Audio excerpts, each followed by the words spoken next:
Welcome to Global Insights. I'm Seba Badaki, and today we're going to be talking about, on this session, of strategies for entering new markets. In our Global Insights series, we love to share with you different strategies for you to be able to navigate the international market.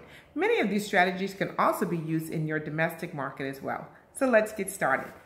So the first thing we want you to know about, if you're going into a new market, understand the market that you're going into.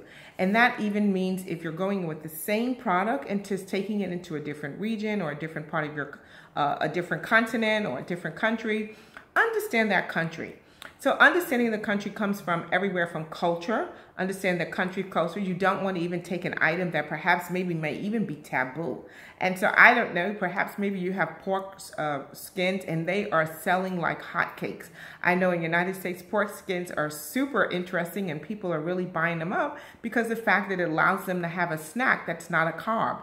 However, you don't want to take that to a Middle East, and you don't want to take that to a country that is predominantly Muslim. And so those small things like that could just make or break you going into a country by not finding that information out. The other thing, so that goes to understanding who your ideal client is, and if your ideal client is actually located in that market. And so looking at that, you want to see perhaps if you're serving businesses, and if are you still going to serve businesses, or if you're now serving consumers directly. So whatever your business model is, B2B or B2C, see if that same model is going to work into that country, or do you need to make adjustments? And so that's the first thing we want to tell you about when you're talking about going into a new market. And so other things that you want to consider is timing. Timing is super important. Are you entering that market just at the time where there is actually a gap, a recognizable gap to everyone else who wants to, who needs your product and service? Remember always that whatever you're bringing in, it should be answering a question that they've been asking, and finally you're coming with an answer. And so what happens with timing? If you come in too soon, then people look at it and they're thinking, how can I use this? I don't understand what it, and just, why do I need this? Just to think about when we first came out with cake mixes, the Betty Crockers and the Duncan Hines. Cake mix was just a wonderful idea. They thought this was going to save women. Women were just starting to go back to work, were going into the workforce, and they were going to save time in baking cakes by having cake mix. Well, it failed, absolutely failed, because no woman wanted to be seen at that particular time as somebody who did not make homemade cakes. And so what did they do? They pulled it off the market, came back onto the market, and required that you entered butter and sugar, butter and eggs. Just that simple adjustment made it a hit. So that's understanding timing, understanding your client as well. So those are some of the things that you want to understand. Go ahead and research and really have that under your belt before you're going into a new market. So the next thing, let me just check my notes, is local partnerships. It's really great, and that would help you with understanding the market. Establishing a local partner, someone who truly understands the culture, speaks the language, understands customs. You don't want to land on a holiday week and find out that all of a sudden you can't do any business because that entire week no one's doing business. You also don't want to land someplace during the time when perhaps maybe there is even some spiritual things going on and people have shortened their work days. Anything could happen just simply because you don't understand the culture or the customs. And also speaking the language, that's so key. Now, it's really key, even if you don't speak the language, having someone who can conduct business, who you can really trust, who can conduct business for you in that language. And so when they're translating for you, you have to have someone who knows, who's a professional translator, not someone who just understands the language. There's a huge difference, because a person who understands the language is just going to give probably a summary of what you said, or what their perspective is of what you said, versus an interpreter and a translator who is going to give verbatim exactly what you said. So this way you're having a true conversation with whoever you're negotiating with, your buyer, and you're not having someone else's opinion actually go ahead and do the deal. Sometimes they could even do something like they won't repeat something you said because they feel that it's offensive. Well, you think that they're saving you, but you may wind up still being offensive as well. So what you really want to do, is make sure you have an interpreter. But how do you avoid being offensive? Learn the culture before you go. Understand what are the appropriate gifts to give. if your host is even going to be expecting you to bring a gift. And if that's so, go ahead and give a gift, and make sure you have a gift that's appropriate. The other thing you want to think about when you're going to market, that this is long term. This is not a one and done thing. And so long term means that you may have a transaction once, but how are you going to have that transaction repeated? How is this part of your long term strategy for growth for your business?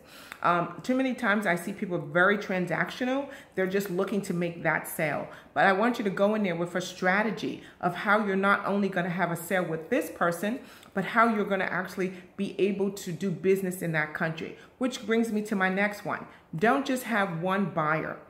Now, if you're having one buyer and that person says that I'm going to be your sole distributor, make sure that they have a track record to follow that. Have they done this kind of business before? What is the volume of this business have they done? Are there other players in the market that you're going to be competing with? So I know for sure we had a client who had a very interesting light bulb, and they wanted to bring it into the one of the countries who definitely had electricity problems. And we thought, well, this is going to be super great.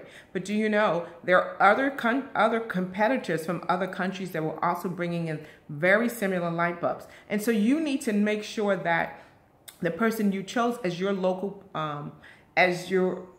your buyer, do they understand who the competition is, and what are they going to do so they can remain competitive and actually get a good market share for you if you're using a distributor? If you have one buyer, I know a lot of times we get a buyer and we're so excited that they're buying so much from us, and we don't look to get any other buyers. You do not want one person just dominating the entire market for you. Even if with a distributor, I would definitely do by regions, north, south, east, west, or by B2B versus B2C, or anywhere you want to divide those regions up. But I definitely would, not really look to give it to one person straight out until you've really built relationships, which takes us to our next one.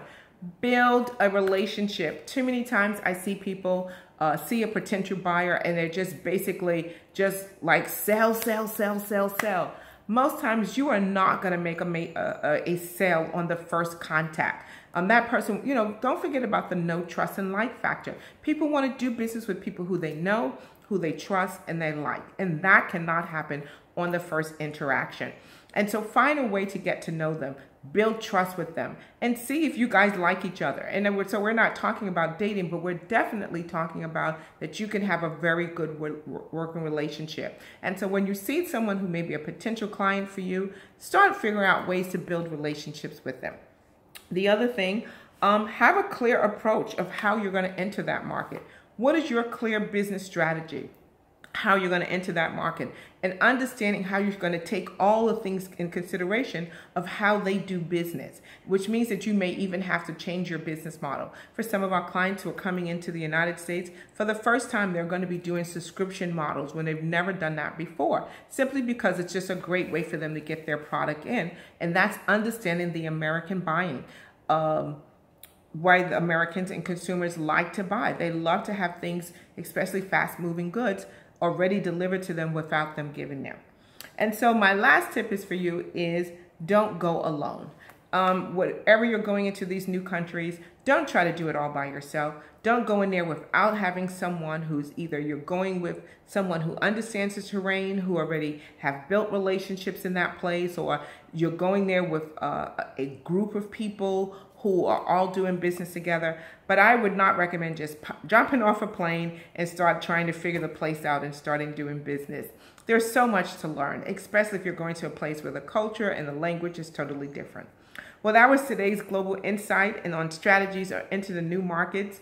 If you have any questions for us, send us a message. We would love to answer your questions. If you have a topic that you would love for us to discuss on our Global Insights, or a country you would like for us to explore, send it to us. We would love to share that as well. Make sure you subscribe to our channel so you can have our next Global Insight. Have a great day.